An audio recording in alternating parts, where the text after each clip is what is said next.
Following my last video, someone commented that basically, but not really, I'm extrapolating a bit here, but the idea was that, oh, it's just fantasy, bro. Don't worry too much about it. And this is not to call out the commenter because, truthfully, that wasn't really the point of his comment, but just something I'm using as a jumping off point to talk about something I wanted to talk about anyway. So, all the role playing world that we like to design as GM or experienced as player are just fantasy. Or the movies and TV shows and video game we use as entertainment just fantasy? Or do they mean something? Do they have some kind of importance? And of course, if I was in the camp of the just fantasy, I wouldn't make a video about it. I wouldn't ask question. I would just consume the product and get excited for the next product. So I do believe that the way the fantasy are constructed, it does matter. First of all, I talked a lot about how I like verisimilitude. I don't know if I explain why. And the reason why verisimilitude is important to me, it's about intellectual engagement. There's a reason why in traditional fantasy, or even in science fiction, humans are generally seen as the default and the protagonists of the story are usually human. It is because we are human, and this gives us like an anchor point from which we can judge all other fantastical elements in relation to. If we start messing around with how humans behave in our fantasy setting and we make it completely divorced from reality, we weaken this anchor point. Having an anchor allows the audience to participate more actively in the fantasy. We can try to figure out what is going to happen and how certain character will behave.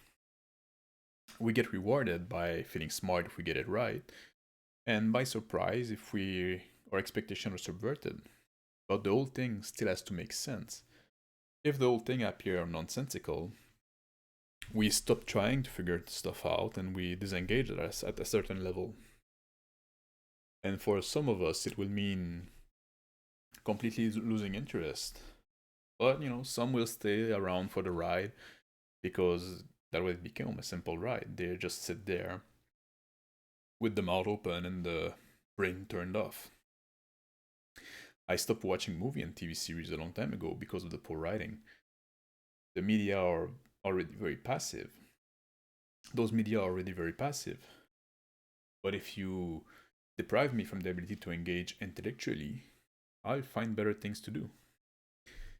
But there's another side to the whole thing.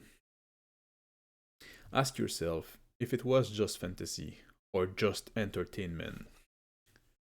Why would the people who hate us so much, those in charge of Hollywood, of the media, of the publishing industry, the record industry, of academia, why would they invest so much effort into changing the thing we like?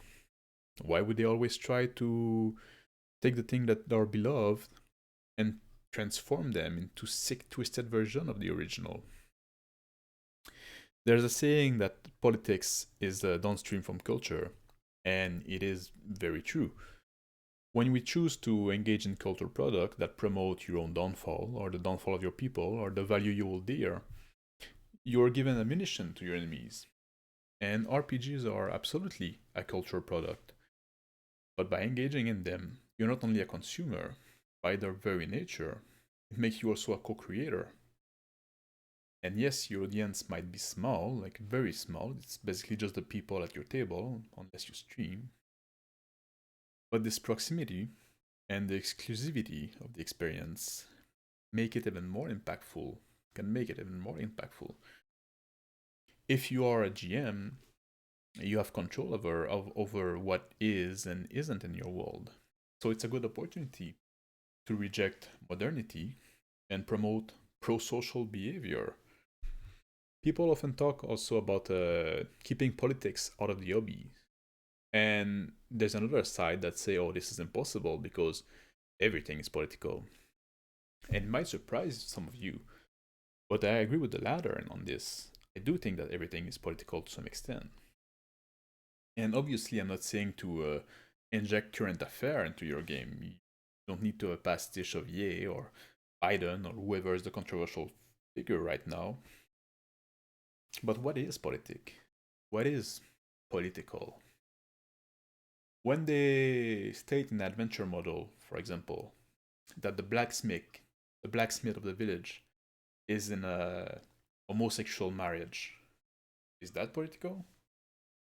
If at your table you run this module and decide to change it and make the blacksmith into a normal wedding, is that political? What about when there's like a strong queen that rule a queendom by herself with no need for a man and go in front of the army and lead the charge by herself? Is that political? All those things are trying to normalize stuff and push an agenda in a way. And sometimes might be things that you agree with, might be things that you don't agree with. But by refusing to include those things, it doesn't make you hateful, it doesn't make you a bad person. They are trying, by including those things constantly and always pushing for this, they're trying to manufacture consent. They want to make you believe that those things are normal and are widely accepted. They want to make you afraid to speak out and say that you disagree because they give you the impression that you're alone in disagreeing. But the chances are that most people around you will agree with you and disagree with them, but they're also too scared to speak out. So be the voice that will break out the silence and give courage to the other around you.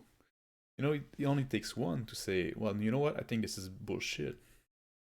Use my language. For the people to suddenly like raise their head and say, yeah, I think you're right. That's what I'm trying to do with this channel as well. There's also something important to understand. Our brain are not that good at telling the difference between reality and thing we see on a screen or thing we experience, we relive in our brain when we read a story or play RPG. And yes, we are able to tell the difference between fantasy and reality. It seems that some people on Twitter can't, but if you're watching this, and especially if you watch that long, I assume you can. But this is like the conscious part of our brain. There's a different part of the brain, more ancient, less evolved, that can't really tell the difference. And I said this part of the brain is less evolved, doesn't mean that it's less important. It still has a lot of impact on the person you are and on the way you perceive reality and on the way you react to stimuli. So don't let poison idea enter your brain and impact the way you're going to process things. And also, maybe even more importantly, don't put those poison idea into other people's mind. You know, if you're the GM, you got a responsibility.